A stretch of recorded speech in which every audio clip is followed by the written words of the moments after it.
अंतर मन में ज्योति जगा लो, होगा दूर अंधेरा।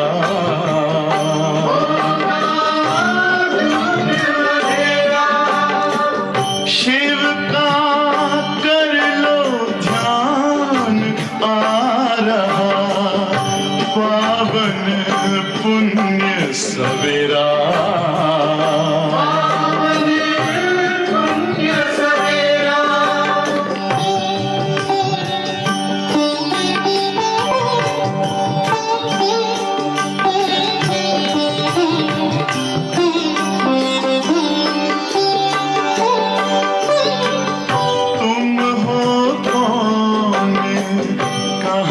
से आए अपने आप को जानो,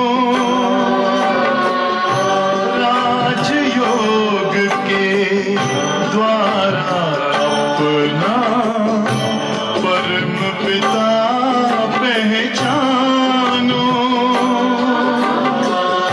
इसी राजपथ पर चलकर तुम पालो अपना बसेरा।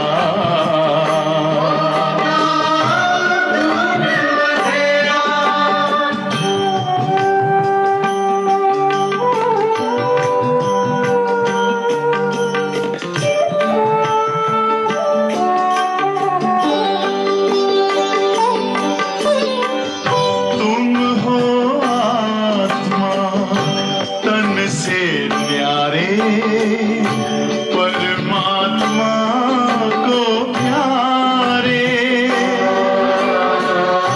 दिव्य गुणों को धारण करके योगी बनो दुलारे। ज्योति बिंदु ही तोड़ेगा ये माया मोह का घेरा।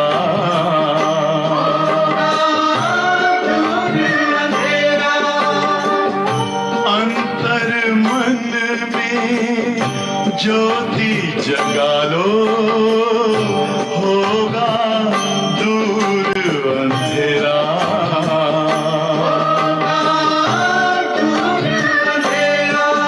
ओम शांति, ओम शांति, ओम शांति।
ओम शांति। कल सभी ने प्यारी अव्यक्त बाप दादा की मुरली सुनी। सुनी बाबा ने विशेष रूप से क्या कहा? दुआएं दो, दुआएं लो। भले आपसे वो कैसा भी व्यवहार करे, पर आप उसको दुआएं दो। ऐसे हो सकता है? हो सकता है? अब वो हमको गाली दे रहा है और मैं उसको दुआएं दूं? बाबा कहते देना पड़ेगा। ये समझो ना, हिसाब किताब चुकतू हो रहा होगा, किसी जन्म का हिसाब किताब। बाबा ने एक मुरली में कहा था, पति पत्नी को मारता है, बहुत जोर से मारता है, अधिकार समझते हैं तो मारता है, तो पत्नी को क्या समझना चाहिए? पिछले जन्म में हमने इसको मारा होगा, अभी इस जन्म में मार रहा है, हिसाब किताब चुकतू कर रहा है। तो हिसाब किताब चुकतू अगर कोई करता है तो खुशी होती है ना। अब किसके सिर पर ऋण हो और उसका ऋण वो चुकतू कर लेता है तो खुशी होती है ना, मेरा ऋण चुकतू हो गया, नहीं तो सिर पर बहुत ऋण था, कर्जा था। तो दुआएं देना सहज है या मुश्किल है? कई समझते हैं कि नहीं नहीं सहज है, लेकिन सदा ऐसे नहीं। अब 2 बार 4 बार किसने किया, 8 बार किया, चलो दुआएं दी, करता रहेगा करता रहेगा। कई ऐसे कहते कहाँ तक करता रहेगा? तो फिर परखना होता है कि इसका क्या नतीजा है। खुद बाबा कहते लॉ को हाथ में नहीं लो। पुलिस दुनिया में भी तो पुलिस है ना, मिलिट्री है, बहुत कुछ है, अपने हाथ में थोड़ी लेना होता है। तो अपने हाथ में मत लो, बड़ों को रिपोर्ट करो। अगर आपके अंदर भी कुछ है ऐसे माया के तूफान, बाबा को बताओ, बाबा मदद करेगा। बाबा से श्री मत लो, बड़ों से श्री मत लो। ये नहीं कि एक्शन का रिएक्शन कर दिया। और दादी तो हमारी बहुत एक्शन लेती थी। अगर कोई ऐसे करे तो दादी उनको बहुत सज़ा देती थी कि कभी भी हाथ नहीं चलाना है, हाथ नहीं चलाना है, मुख से भी नहीं बोलना है।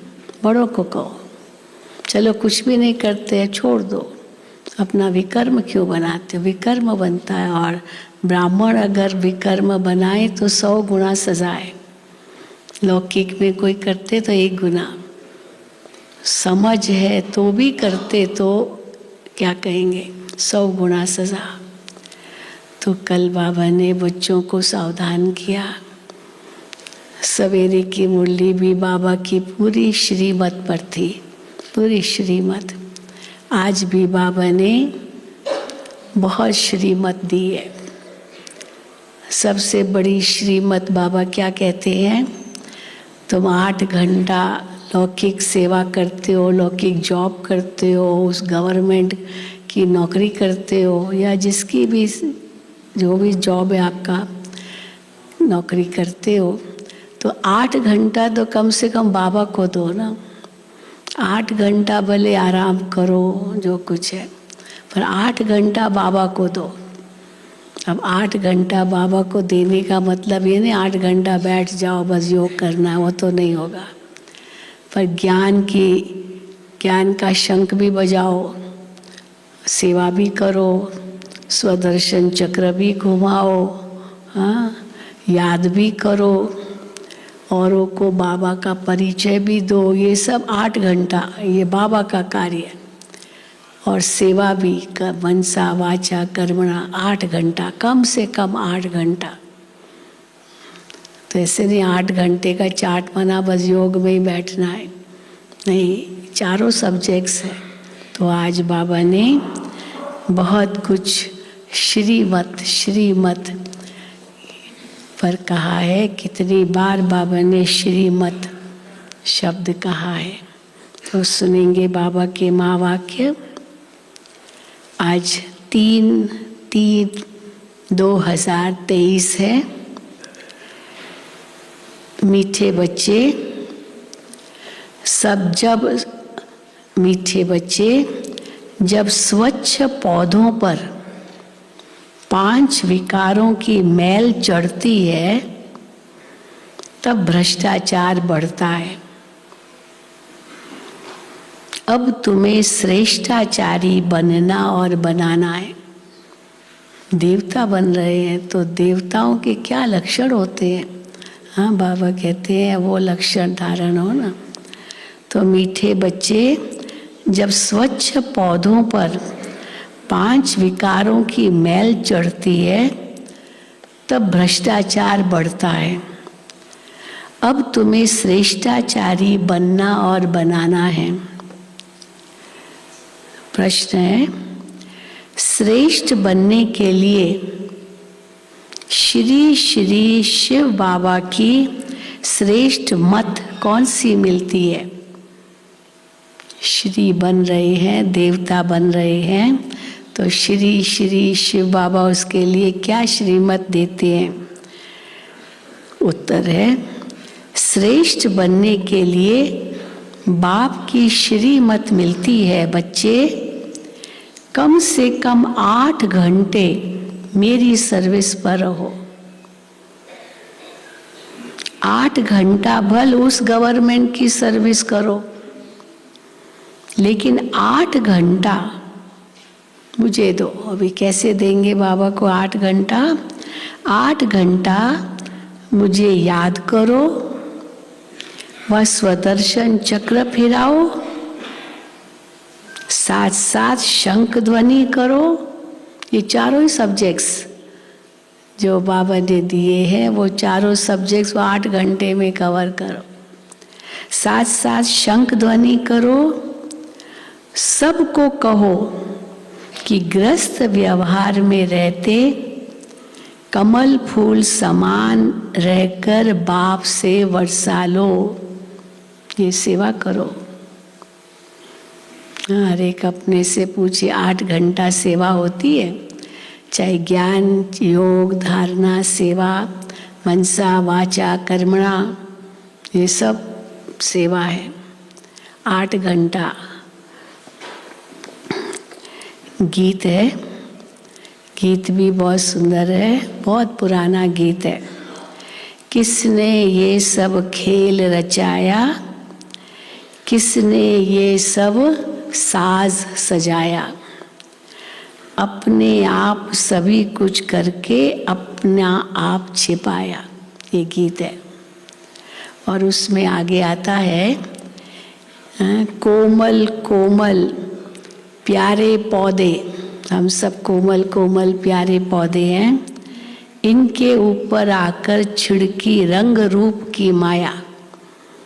कैसे हम देवताएं थे, कितने कोमल कोमल थे, कितने प्यारे थे, और द्वापर युग से माया ने अपना आकर के छिड़की रंग रूप की माया, तो क्या बन गए देखो। तो इसलिए अपना असली स्वरूप, अनादि स्वरूप, आदि स्वरूप बाबा कहते हैं भूलो मत। ओम शांति। मीठे मीठे बच्चों ने गीत सुना। बच्चे पहले बहुत ही सतयुग के सुख भोगते थे। याद करो, सतयुग के सुख हमने कितने भोगे हैं। बहुत मस्त थे, खुशियां ही खुशियां थी। सिर्फ भारत ही था और कोई खंड नहीं था। और ये भारत जो आज है वो केवल नहीं, बहुत अखंड भारत था। बाबा कहते हैं और कोई खंड नहीं था। भारतवासी यथा राजा रानी तथा प्रजा सब बहुत मजे में थे। याद करो वो दिन सतयुग के, खुशी में थे। कभी कोई भ्रष्टाचार नहीं होता था। सतयुग में देवी देवता श्रेष्ठाचारी थे, जिन्हों की कितनी महिमा गाई जाती है। महिमा यथा राजा रानी तथा प्रजा सबकी होती है। खाली राजा रानी की तो नहीं ना, प्रजा की भी, सब देवी देवताएं हैं तो महिमा तो होगी। फिर माया आकर चटकती है। चटकती माना एकदम पकड़ लेती है जोर से, तो जैसे चिपक जाती है, माया आ जाती है। तो माया आकर चटकती है। ये भी ड्रामा बना हुआ है। माया को आना ही है, ये भी ड्रामा बना हुआ है। जिसको अच्छी रीति समझना है, बाप के सिवाय कोई समझा न सके। बाप ही भारत और विश्व को सदा सुखी शांतमय बनाए। सब कुछ करके फिर खुद छिप जाते हैं। गीत में ना, किसने ये सब खेल रचाया, अपने आप सभी कुछ करके अपना आप छिपाया। तो बाबा कहते हैं ये सब करके बाबा हाँ कैसे छिप जाते हैं। तो ये किसकी महिमा है? ये गीत किसकी महिमा है? परम पिता परमात्मा की। भारत में जब स्वर्ग था तो देवी देवताओं का राज्य था, सतो प्रधान था। चले जाओ सतयुग में, देवी देवताओं का राज्य था, सतो प्रधान था, दुख का नाम निशान नहीं था। फिर आधा कल्प बाद रावण राज्य हुआ। सतयुग के देवताओं के लिए गाया जाता है, हाँ क्या है उनकी महिमा? संपूर्ण निर्विकारी मर्यादा पुरुषोत्तम। मर्यादा पुरुषोत्तम बहुत बड़ा ये टाइटल है। संपूर्ण निर्विकारी मर्यादा पुरुषोत्तम। वहाँ तो कभी भ्रष्टाचार हो नहीं सकता। वहाँ तो श्रेष्ठाचारी थे। पौधे, हाँ कोमल कोमल पौधे, सत्युग के देवताएं कितने पवित्र, कितने स्वच्छ। तो पौधे जो स्वच्छ थे उन पर 5 विकारों की मैल चढ़ने से भ्रष्टाचार होते होते अब भ्रष्टाचार पूरा हो गया है। पूरा भ्रष्टाचार हो गया है। कहाँ भी ऐसी जगह नहीं जहाँ भ्रष्टाचार न हो, सारी दुनिया में तो पूरा भ्रष्टाचार हो गया है। राजा रानी तथा प्रजा जो श्रेष्ठाचारी थे वो सब अभी भ्रष्टाचारी बन पड़े हैं। केवल प्रजा ही नहीं, राजा भी, सब ऊपर से लेके नीचे तक सब भ्रष्टाचारी। वो सब अभी भ्रष्टाचारी बन पड़े हैं। गाते भी हैं, मुझ निर्गुण हारे में कोई गुण नहीं, आप ही रहम करो ओ गॉड फादर। हाँ बाबा कहते हैं ना, have mercy on me, God को बुलाते हैं। ओ गॉड फादर, रहम मांगते हैं। देवी देवताओं के आगे जाकर कहते हैं हमको ऐसा बनाओ। सबके आगे जाकर कहते हैं हमारे ऊपर रहम करो, कृपा करो, हाँ शक्ति दो। तो देवी देवताओं के आगे भी जाकर कहते हैं हमको ऐसा बनाओ। ड्रामा को तो जानते नहीं कि हमको बाबा ने तो बनाया था, फिर हम ही पतित बने। कहते तो है बनाओ, लेकिन हमको पतित किसने बनाया, भ्रष्टाचारी किसने बनाया? बाबा कहते वो जानते नहीं। ड्रामा को तो जानते नहीं कि वो फिर ऐसा कब बनेंगे। चलो थे, फिर बनाओ, भगवान को कहते हैं, पर कब थे, फिर कब आएगा वो, कब आके बनाएगा? हाँ बाबा कहते हैं ड्रामा को तो जानते नहीं कि वो फिर ऐसा कब बनेंगे। तो तुम श्रेष्ठाचारी थे, भ्रष्टाचार का नाम नहीं था। हाँ बाबा जब भ्रष्टाचार शब्द कहते हैं उसमें सारे विकार आ गए, खाली करप्शन नहीं, बहुत कुछ, सारे काम, क्रोध, लोभ, मोह, अहंकार सब भ्रष्टाचार के अंतर्गत आ जाते हैं। भ्रष्टाचार का नाम नहीं था। इस समय सभी मनुष्य भ्रष्ट बन पड़े हैं। यथा राजा रानी तथा प्रजा। अब भ्रष्टाचारी से श्रेष्ठाचारी कैसे बन सकते हैं ये कोई नहीं जानता है। कैसे बनेंगे श्रेष्ठाचारी, कोई नहीं जानता। ये है ही पतित दुनिया, भ्रष्टाचार होना ही है। अब कोई पूछे क्यों भ्रष्टाचार हुआ, अगर हम इतने श्रेष्ठाचारी थे क्यों भ्रष्टाचार हुआ? तो बाबा कहेंगे ड्रामा, माया को आना ही है, रावण की प्रवेशता होनी है, भ्रष्टाचार होना ही है, भ्रष्टाचार होना ही है। अब बाप कहते हैं जो कुछ समझो वो फिर औरों को समझाओ, बताओ लोगों को क्यों भ्रष्टाचार हुआ है, अब फिर से श्रेष्ठाचार कैसे होगा, ये औरों को समझाओ। बाप की महिमा गाते हैं, अपने आप सभी कुछ करके अपना आप छिपाया। हाँ, वैसे भी कहते हैं ना, कई सब धर्मों में भगवान ने 6 दिन सृष्टि रची, 5 दिन तो तत्व रचे, क्रिश्चियनिटी में भी आता, 6ठे दिन मनुष्य को रचा। और भगवान इतना थक गया सृष्टि रच के, सबको रच के, जो 7वें दिन आराम करने लगा। हाँ, छुट्टी, 7वां दिन भगवान ने छुट्टी ली। पर इसका मतलब ये नहीं कि छुट्टी ली, लेकिन भगवान हाँ फिर विश्रामी हो गया, भगवान ने अपने आप को छिपा दिया, ऐसे कहते हैं। तो बाबा कहते हैं बाप की महिमा गाते हैं, अपने आप सभी कुछ करके अपना आप छिपाया। निराकार भगवान को आना जरूर पड़ता है। बहुत आके सेवा करते हैं, कितनी सेवा करते हैं बाबा। शिव जयंती मनाते हैं, कैसे आते हैं अभी तुम बच्चे जानते हो। शिव है पतित पावन, उनको आना ही तब है। पतित पावन कब आएगा? जब पावन दुनिया है तब थोड़ी आएगा। जब पतित बनना शुरू होते तब भी नहीं आएगा, जब पूरे पतित बन जाए तभी तो आए। तो बाबा कहते हैं उनको आना ही तब है जब सारी सृष्टि पतित बन जाती है, उसको आकर पावन बनाना है। 2-4 को तो पावन नहीं बनाएंगे ना।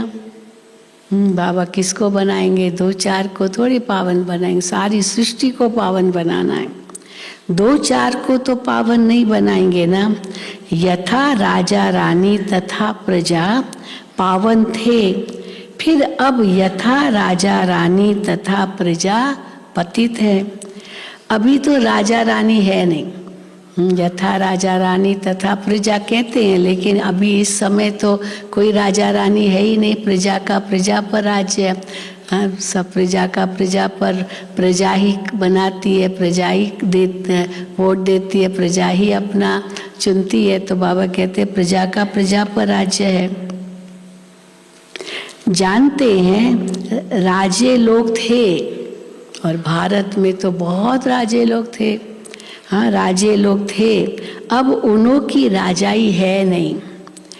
ब्रिटिश गवर्नमेंट जब थी तो साहूकार लोग जमींदार आदि धन देते थे, ब्रिटिश सरकार को बहुत पैसा देते थे जो बड़े बड़े धनवान थे। फिर क्या करती थी ब्रिटिश गवर्नमेंट? हाँ, कोई तो उनको 20-30 हजार दिया। उस समय 20-30 हजार भी बहुत कुछ था, तो 20-30 हजार दिया तो ब्रिटिश गवर्नमेंट से उनको टाइटल मिल जाता था। ये भी पैसा लूटने का तरीका। तो गवर्नमेंट, ब्रिटिश गवर्नमेंट उनको टाइटल देती थी, महाराजा का या रईस का या कोई ना कोई ऐसा टाइटल उनको सरकार, वो ब्रिटिश गवर्नमेंट देती थी, तो टाइटल मिल जाता था। बाबा अनुभवी है ना, बाबा ने ब्रिटिश गवर्नमेंट देखी है ना। 1876 में बाबा का जन्म हुआ, तो ब्रिटिश गवर्नमेंट तो थी उस समय। हाँ, वो पाकिस्तान तो था नहीं, तो सब ब्रिटिश गवर्नमेंट सारे हिंदुस्तान पर थी, भारत पर थी। बाबा अनुभवी है ना। शिव बाबा ने भी अनुभवी रथ लिया है, ये कम अनुभवी नहीं था बाबा। ऐसा वैसा रथ थोड़ी लेगा भगवान। बहुत अनुभवी रथ लिया शिव बाबा ने। बड़े बड़े राजाएं होते हैं तो वो घोड़े भी बहुत फर्स्ट क्लास रखते हैं। राजाओं को घोड़े थे अपने, क्या नहीं होंगे, हाथी थे, बहुत कुछ था, तो वो घोड़े बहुत फर्स्ट क्लास रखते हैं। जानवरों में भी कोई कोई बहुत अच्छे होते हैं, जो बहुत बहुत अच्छे होते हैं, जैसे ऊंट भी कोई बहुत अच्छे होते हैं। ऊंट भी बहुत होते थे, अभी तो पता नहीं है। ऊंट भी बहुत होते हैं। बैठो ऊंट पर बैठो तो जैसे एरोप्लेन चलता है ऐसा अनुभव होता था। इतना स्मूथली वो ऊंट रेगिस्तान से ले जाता था। ऊंट को कहते हैं शिप ऑफ द डेजर्ट, वो जहाज है रेगिस्तान का। वहाँ उस पर बैठो, आराम से ऊंट आपको ले जाएगा रेगिस्तान से। तो इसीलिए बाबा कहते हैं जैसे ऊंट कोई बहुत अच्छे होते हैं, बैठो तो जैसे एरोप्लेन चलता है, पता भी नहीं चलता कि हम एरोप्लेन में बैठे हैं, इतना आराम से चलते हैं। कोई तो फिर ऐसा होता है जो बहुत डंडे लगाने पड़ते हैं, ये तो चलता ही नहीं है। ऐसा भी होता है। तो बरोबर ये भारत 5000 वर्ष पहले स्वर्ग था। ये तो मशहूर है। कोई ऊंट पर चढ़े हैं? जो ऊंट पर बैठे हैं हाथ उठाओ। अच्छा हाँ, ऊंट पर बैठे हैं। हाथी पर तो बैठे होंगे, पर ऊंट पर भी ऊपर नीचे ऐसे ना, तो परंतु बहुत आराम से भी चलते हैं। खास रेगिस्तान में तो हाँ बहुत आराम से चलते हैं। तो बाबा कहते हैं हाँ, तो बरोबर ये भारत 5000 वर्ष पहले स्वर्ग था, तो बरोबर कल्प 5000 वर्ष का हो गया। खुद ही कल्प की आयु बतलाते हैं कि क्राइस्ट के 3000 साल पहले स्वर्ग था, तो खुद ही बताते हैं कल्प की आयु। फिर सतयुग को लाखों वर्ष कह देते हैं। ऐसी ऐसी पॉइंट्स बाबा समझाते हैं जो धारण कर फिर दूसरों को समझानी है, परंतु समझाते नहीं है। बच्चे समझाते नहीं हैं जिस प्रकार बाबा हम बच्चों को समझाते हैं। अभी तुम बच्चे जानते हो बरोबर हम श्रेष्ठाचारी थे, यथा राजा रानी तथा प्रजा श्रेष्ठ थे। शेर बकरी इकट्ठे जल पीते थे। शेर और बकरी नहीं तो एक दो के दुश्मन है, लेकिन वो एक साथ जल पीते थे। अभी तो हाँ जानवर से भी बहुत डरता है। आज सवेरे मुझे किसने बताया कि वो राजयोग भवन में ये वियतनाम की बहनें ठहरी या कहाँ भी ठहरी है, सवेरे अमृत वेले आती है तो भालू थे। हाँ डर तो नहीं गई। भालू मिले। किसको भालू मिले? हाथ उठाओ, हाथ उठाओ भाई। भालू किसको मिले सवेरे सवेरे 4 बजे? हाँ ट्रांसलेशन हो रहा है। तो भालू मिले तो बहुत संभालना है, क्योंकि अभी गर्मी के दिन है ना, तो ये भालू निकलते हैं। आबू में भालू है बहुत, वो निकलते हैं, पानी ढूंढते हैं, प्यास लगती है उनको, तो अंधेरे में तो खास निकलते हैं, उजाले में भी कई बार निकलते हैं। तो सवेरे सवेरे हाँ नकीले घूमने जाते, अंधेरे में ऐसे नहीं जाना चाहिए, संगठन में जाना चाहिए। अकेले अकेले तो बिल्कुल नहीं घूमना चाहिए, बहुत भालू है इस समय। तो बाबा कहते हैं बेड्स, और वो कई तो बहुत खतरनाक होते हैं, इसीलिए बहुत संभालना है। कईयों का अनुभव है कैसे वो ऐसे उनको बिल्कुल झपकते हैं उन पर। तो बाबा कहते हैं शेर बकरी इकट्ठे जल पीते थे। वहाँ सतयुग में कंस, जरासंधि, हिरण्याकश्यप आदि कुछ भी नहीं थे। हिरण्याकश्यप आदि को सतयुग में और श्री कृष्ण को फिर द्वापुर में ले गए हैं।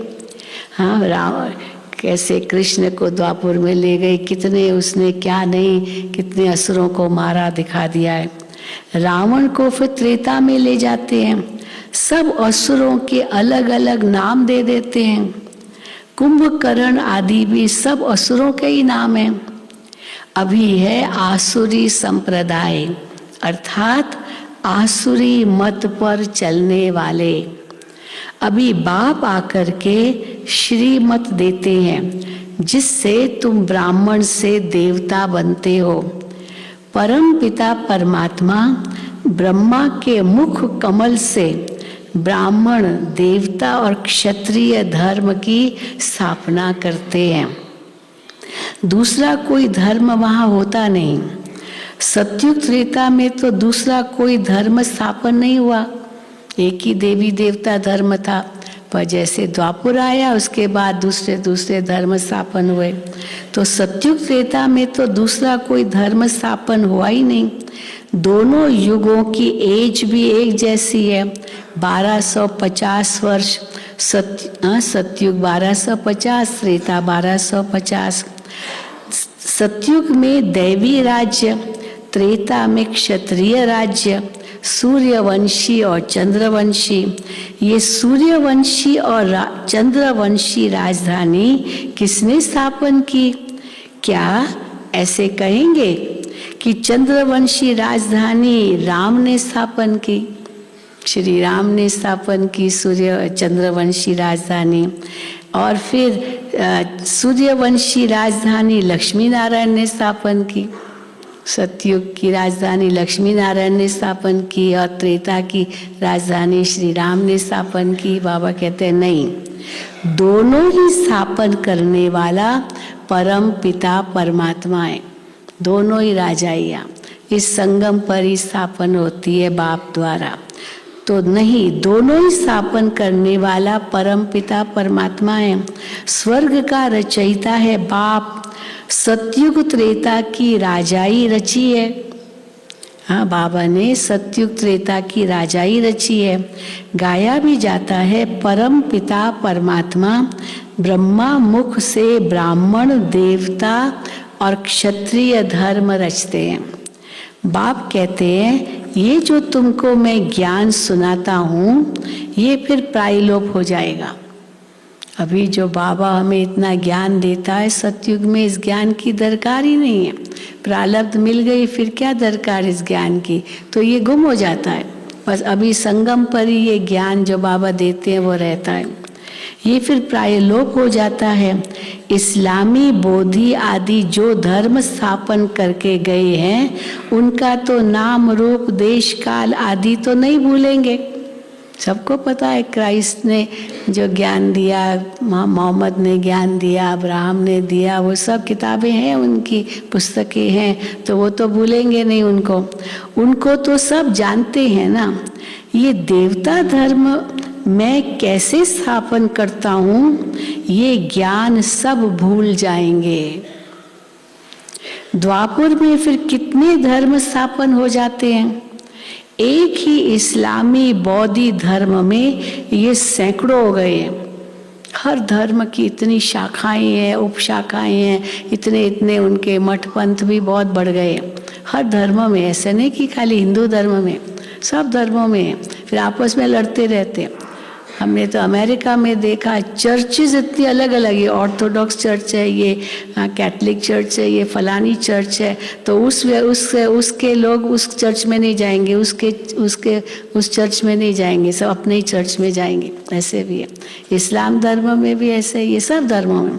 तो बाबा कहते हैं एक ही इस्लामी बौद्धी धर्म में ये सैकड़ों हो गए हैं। आपस में कितना लड़ते हैं।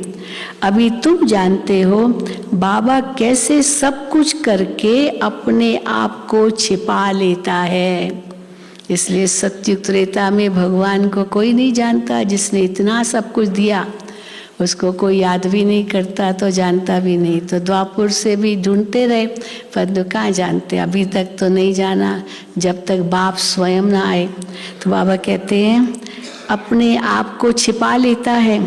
स्वर्ग में जो देवी देवताएं थे उनको फिर माया आकर के चटकी, पूरे बेगुण बन गए हैं, कोई गुण नहीं।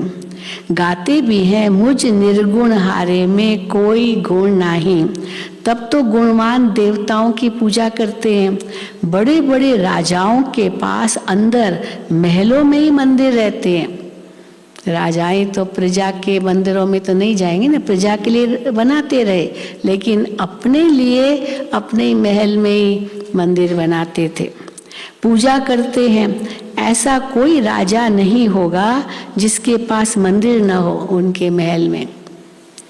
अब बच्चे जानते हैं शिव बाबा की श्रीमत पर चलना है, कदम कदम पर श्रीमत लेनी है। अब श्रीमत सुनो, कदम कदम पर श्रीमत लेनी है, तब ही 100 देवी देवता बनेंगे। परंतु श्रीमत पर भी चलते नहीं है। मन मत पर चलते। उसने ऐसे किया मैं भी करूँगा, वो कम नहीं तो मैं भी कम नहीं। अरे भाई श्रीमत तो लो, बड़ों से बात करो, बड़ों को कहो, ऐसे थोड़ी है जो आओ यहाँ करो, ऐसे तो नहीं चलता है ना। तो बाबा कहते हैं कदम कदम पर श्रीमत लेनी है, तभी 100 देवी देवता बनेंगे, परंतु श्रीमत पर भी चलते नहीं। बाबा कहते हैं कोई भी बात में कुछ मूंझो तो चिट्ठी लिखकर पूछो। बाबा को लिखो। हाँ, कई बाबा को पत्र लिखते हैं, और वंडरफुल ये कि बाबा को पत्र लिखा और अगले दिन बाबा की मुरली में जवाब आ जाता है। ऐसे भी कई अनुभव सुनाते हैं। बाप को याद करो, माया ऐसी है जो स्वर्ग स्थापन करने वाले परम पिता परमात्मा को याद करने नहीं देती है। सब माया का खेल है। बाबा जानते हैं तूफान तो बहुत आएंगे, परंतु चिट्ठी लिख पूछना चाहिए इस हालत में क्या करें। बाबा इसकी टचिंग आएगी, बिल्कुल आएगी। इस हालत में क्या करें, बच्चे की शादी है, इस हालत में क्या करें, कोई मरा, हाँ किसने शरीर छोड़ा, तो क्या करें। मत लेनी चाहिए, श्रेष्ठ बनना है तो श्री मत पर चलना है। श्री कृष्ण की मत तो हो न सके, अब वो छोटा बच्चा क्या मत देगा। हाँ, मत तो भगवान देते हैं। श्री कृष्ण की मत तो हो न सके। श्री कृष्ण पति दुनिया में कैसे आ सकता है। श्री कृष्ण की आत्मा खुद अंतिम जन्म में राजयोग सीख रही है। सिर्फ श्री कृष्ण की आत्मा है क्या, केवल अकेली श्री कृष्ण की आत्मा तो राजयोग नहीं सीखती है। जो भी देवी देवता घराने वाले हैं वो ब्राह्मण बने हैं, वो सब राजयोग सीखते हैं, तभी देवता बनते हैं, तब श्री कृष्ण की दुनिया में जाते हैं। तो जो भी देवी देवता घराने वाले हैं वो ब्राह्मण बने हैं। कदम कदम श्री मत पर चलना है। तो बाप कहते हैं जितना हो सके बाप को याद करते रहो। तुम्हारे पापों का बोझा बहुत है। हाँ, ये मत समझो केवल इसी जन्म के पापों का बोझा है, 63 जन्मों के पापों का बोझा है। तो इसलिए बाबा कहते हैं बहुत है पापों का बोझा तुम्हारे सिर पर। भल कोई गवर्नमेंट सर्विस में है, 8 घंटे गवर्नमेंट की नौकरी की, बाकी जो समय है उसमें याद करो, कम से कम 8 घंटा तो मेरी सर्विस करो। बाप को याद करो, स्वदर्शन चक्र फिराओ, शंख ध्वनि करो। हाँ, कौन सी शंख ध्वनि करो। एक भाई है, पता नहीं कौन है, रोज सुबह 6:15 बजे हाँ जरूर शंख ध्वनि सुनते हम। कहाँ करता होगा दूर, तो उसकी हाँ नक्की लेक पर करता है, तो उसकी आवाज़ सुनते हैं, शंख ध्वनि करते। तो बाबा कहते कौन सी शंख ध्वनि करो, वो भी अच्छा है। वो जो शंख बजाते हैं ना, सब नहीं बजा सकते हैं शंख, हर एक के अंदर नहीं है वो ताकत शंख बजाने की, कोई कोई बजाते हैं और उससे फेफड़े खुलते हैं, वो तो बहुत अच्छा है। लेकिन बाबा कौन सी शंख ध्वनि कहते हैं, ज्ञान देना, ये भी शंख ध्वनि है। शंख ध्वनि करो, कौन सी, सबको कहो ग्रस्त व्यवहार में रहते कमल फूल समान रह करके बाप से वर्षा लो। हाँ, शंख देखा है, हमारे डबल विदेशियों ने शंख देखा है। Have you seen a conch? Has everyone seen a conch? Those who haven't seen a conch, raise your hand. Never seen. मंदिर में मिलता है, मंदिर में जरूर होता है शंख। विष्णु के हाथ में तो देखा होगा ना शंख। You must have seen conch in Vishnu's hand. हाँ, हर मंदिर में, every temple there is a conch. तो बाबा कहते हैं कि ये शंख ध्वनि करो, ये ज्ञान की शंख ध्वनि है।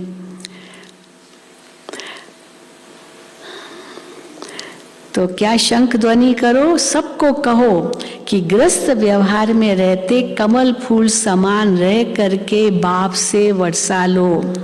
बाप स्वर्ग रचते हैं तो स्वर्ग का वर्षा मिलना चाहिए। हमारा पिता हमारे लिए स्वर्ग रचता है तो ये वर्षा स्वर्ग का मिलना चाहिए। भारत ही स्वर्ग का मालिक बनता है, अभी तो नर्क का मालिक है। नर्क में दुखी होते हैं तब बाप को याद करते हैं, परंतु जानते नहीं कि बाप क्या देगा। याद करते हैं भगवान को, पर क्या देगा भगवान हमें ये पता नहीं। बाप के लिए फिर कह देते सर्वव्यापी है, भीतर ठिक्कर में है। तो बाप कहते हैं तुमने कितनी भूल की है, परंतु ये भी ड्रामा में नूंद है।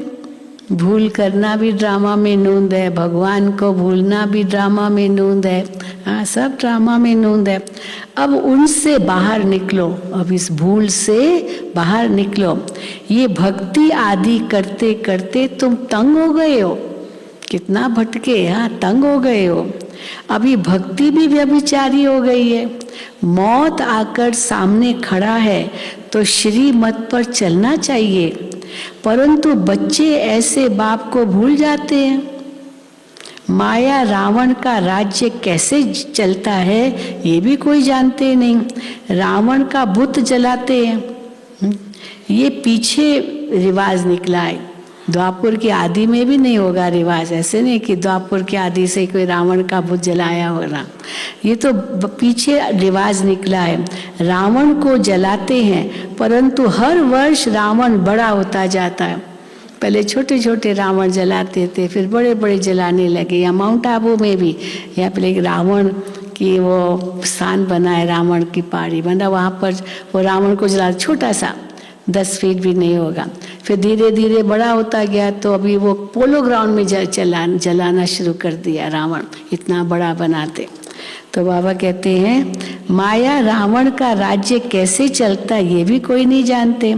रावण का बुत जलाते हैं, पीछे रिवाज निकला है। तो पहले तो हर वर्ष रावण बड़ा होता जाता है। आगे 10 फीट का बनाते थे, फिर 15 फीट का बनाया, फिर 50 फीट का भी रावण बनाते। दिल्ली में कितना बड़ा बनाते हैं, हाँ 100 फीट भी किसने का। तो फिर 50 फीट, एकदम छत जितना लंबा बनाते हैं।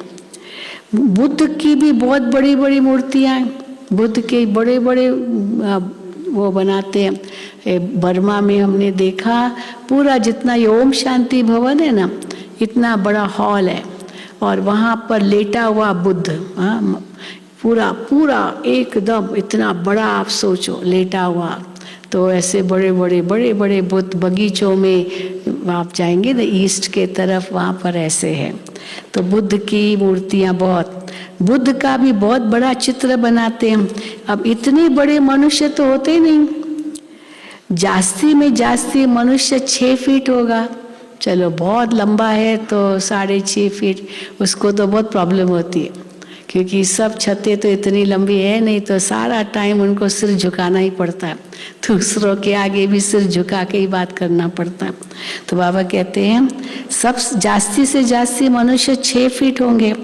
अब लक्ष्मी नारायण की कितनी होगी हाइट, लक्ष्मी नारायण की हाइट कितनी होगी? लक्ष्मी नारायण भी इतने ही होंगे। ऐसे नहीं कि वहाँ आयु बड़ी होती है तो साइज में भी बड़े हो जाते होंगे, ऐसे तो नहीं है ना, बड़े बेढंगे लगते हैं ना, बहुत बहुत लंबे भी हो। तो बाबा कहते ऐसे नहीं, वहाँ आयु बड़ी होती है तो फिर लंबे बन जाते हैं, नहीं। मनुष्य तो मनुष्य ही है, जैसे अभी देखते हैं भिन्न भिन्न वैरायटी है, कोई काले हैं, कोई गोरे हैं, कोई कैसे हैं। भारत में सतयुग में सब सुंदर थे, सतयुग में सब सुंदर थे भारत में। अभी शाम बने हैं, हाँ सुंदर बनाने वाला है बाबा, वो ही हसीन मुसाफिर है। वो तुमको, हाँ वो तुमसे बात कर रहे हैं। कौन बात कर रहे हैं हमारे से? वो हसीन मुसाफिर, हमें हसीन बनाने वाला हमसे बात कर रहे हैं। उनको भूलना नहीं चाहिए। इनको, हाँ बाबा कहते इनको साकार को भले भूल जाओ, बाबा निरंकारी बनते हैं, कहते इनको भले भूल जाओ। हमेशा समझो बाबा हम सजनियों को खूबसूरत परिज़ादा बनाते हैं, खूबसूरत परिज़ादा बनाते हैं बाबा हमको। कहते हैं ना एक तालाब है मानसरोवर के लिए, कहते हैं मानसरोवर में जो डुबकी लगाता है वो परी बन जाता है। तो कहते एक तालाब है जहाँ डुबकी लगाने से मनुष्य परी बन जाते हैं। अभी तुम समझते हो ज्ञान सागर द्वारा तुम ज्ञान की परी बन जाते हो। हाँ, बाबा ने नया टाइटल दिया। सब कौन है? ज्ञान की परियां, उमंग उत्साह के पंखों से उड़ने वाले। तुम ज्ञान परी बन जाते हो।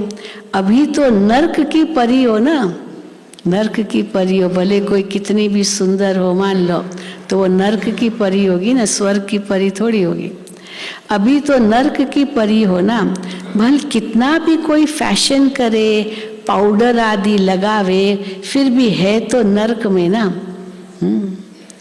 कोई से भी पूछो ये स्वर्ग है या नर्क है, ये दुनिया अभी की स्वर्ग है या नर्क है, तो फिर कई क्या जवाब देते हैं? कहते हैं साहूकारों के लिए स्वर्ग है, मोटर गाड़ियों में घूमते हैं, हवाई जहाजों में घूमते हैं, हाँ, उनके लिए तो स्वर्ग है।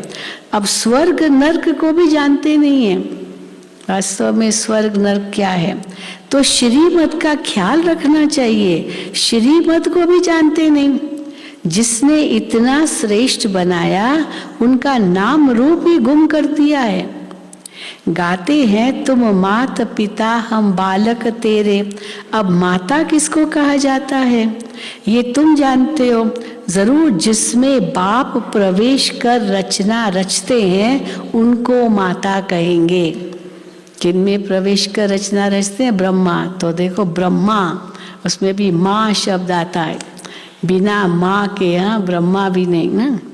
तो उनको माता कहेंगे जिनके तन में प्रवेश करते हैं, उनके द्वारा रचना रचते हैं।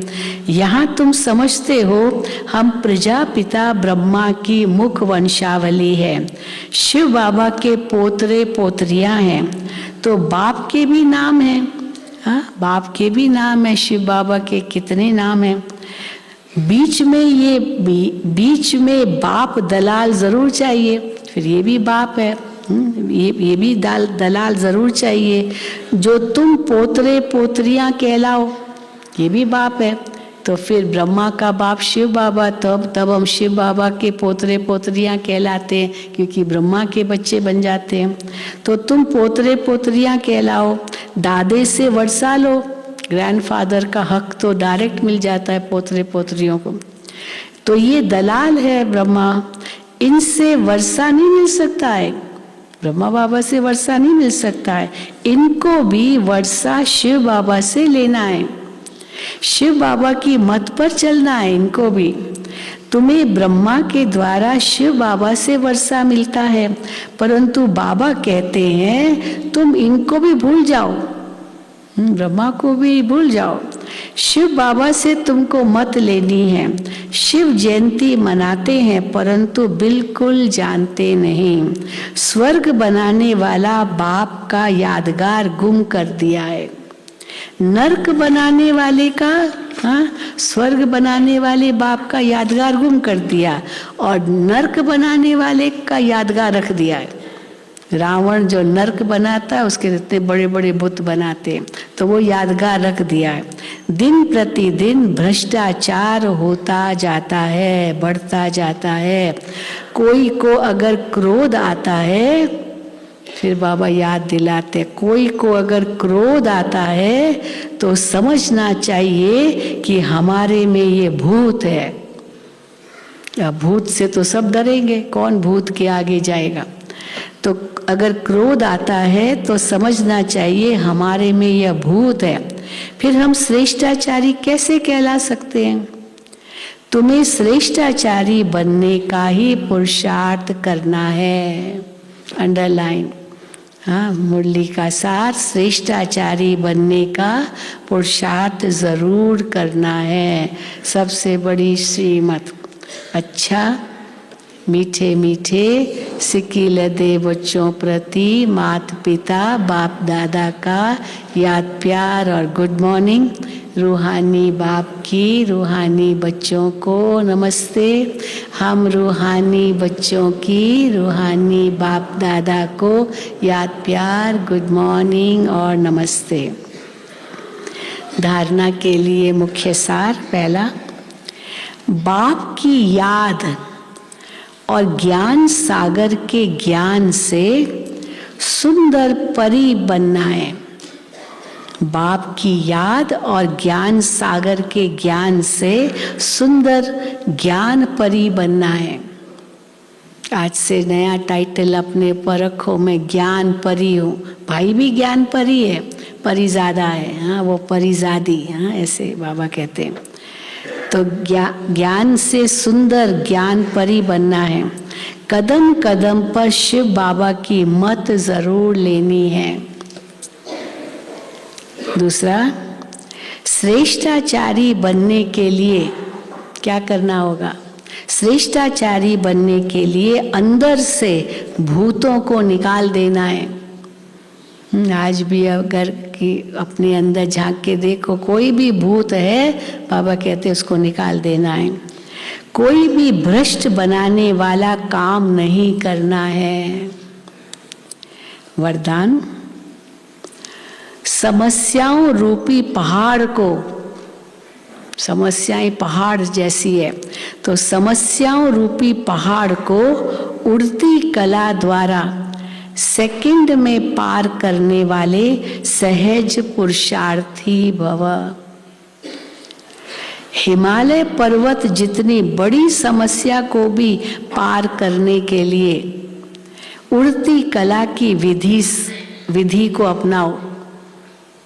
किसी को हिमालय पर्वत देखना है ना, उसके लिए भी काठमांडू से जाते हैं, वो हवाई जहाज है खास, जिसमें पूरा हिमालय की रेंज कवर करता है वो हवाई जहाज, और वो पूरा नीचे आप देख सकते पूरा हिमालय। तो बाबा कहते हैं तो उड़ती कला से ही देख सकते हैं, चल के तो नहीं देख सकते। तो बाबा कहते हैं हिमालय पर्वत जितनी बड़ी समस्या को भी पार करने के लिए उड़ती कला की विधि को अपनाओ। सदा अपने सामने सर्व प्राप्तियों को इमर्ज करो और उड़ती कला में उड़ते रहो, तो समस्या रूपी पहाड़ को सेकंड में पार कर लेंगे। सिर्फ वर्तमान और भविष्य प्रारब्ध के अनुभवी बनो। वर्तमान और भविष्य प्रारब्ध के अनुभवी बनो। बाबा कितनी हमें अभी भी प्रारब्ध दे रहे हैं। 21 जन्मों में ये पहला जन्म है प्रारब्ध का।